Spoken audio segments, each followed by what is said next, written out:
what it is and what it ain't. I'm gonna let y'all know what I think. But first, you gotta hit that post notification bell button so you always be in the loop every time I drop another video. This your boy Goldmouth Shorty. Let me get straight down to business. I need everybody to go hit my cash app, donate your boy at least $1.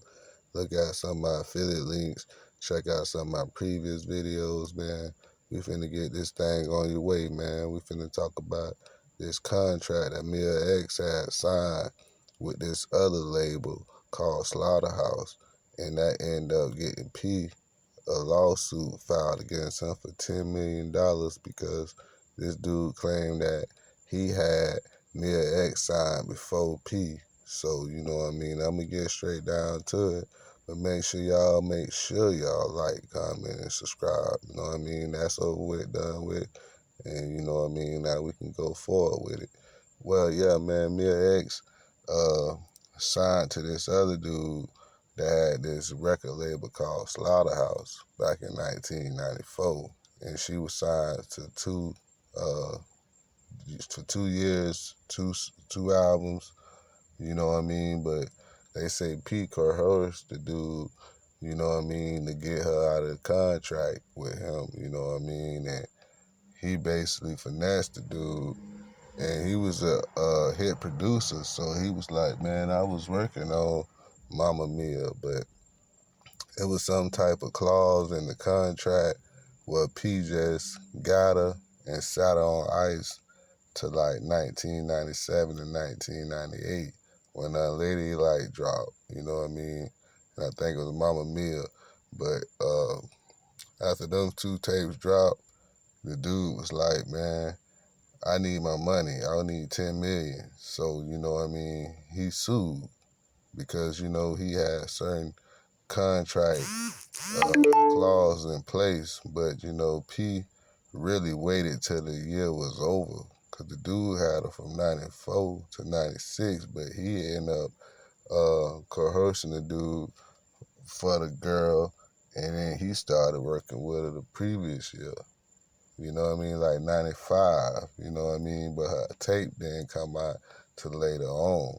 So basically the dude want money. He want to be confiscated for all the funds that he lost. You know what I mean? But he ended up getting everything sealed, got a gag order on the dude so he can't speak about it. So, you know, I'm going to speak about it. You know what I mean? A lot of people don't know why, you know what I mean, Mama Mia was real close to P because P had spent so much money because he made a mistake by signing her because, you know, she was really the one that was introducing P to a lot of people like Cain and Abel and stuff like that, and people that was over there at Big Boy, like Fiend and stuff. She was, you know, getting everybody back together, like meeting up, you know what I mean? Because she was the one that was close to everybody, like Mr. Servo and shit like that. They stayed together, but early on, she was the one that was recruiting some people for P, man, because she was going to sign the twins for herself, because she been rapping, you know what I mean? But yeah, that's why P never really got rid of her because, you know, she had costed him 10 million almost, if that's what he ended up paying out. He might only paid out a quarter of that, probably like 3 million for her. And you know what I mean? He dropped her tapes and they were successful. But he didn't have to pay to afterwards, you know what I mean? After the dirt was already done, that's when the dude came out, you know what I mean, from Slaughterhouse, and was like, yeah, man, I got these contracts. I want to be paid, man. Because really, dude was a local. It was a local label, you know what I mean? He never really made it big, but you can go check him out, you know what I mean? Slaughterhouse Records.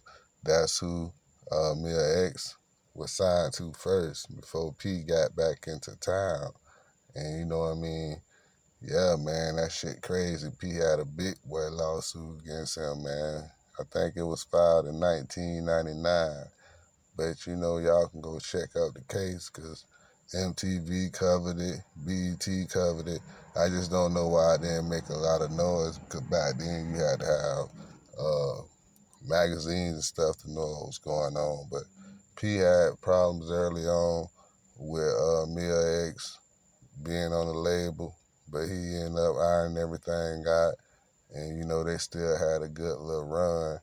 But she wasn't able to make the best of it because her contracts and shit was fucked up the whole time.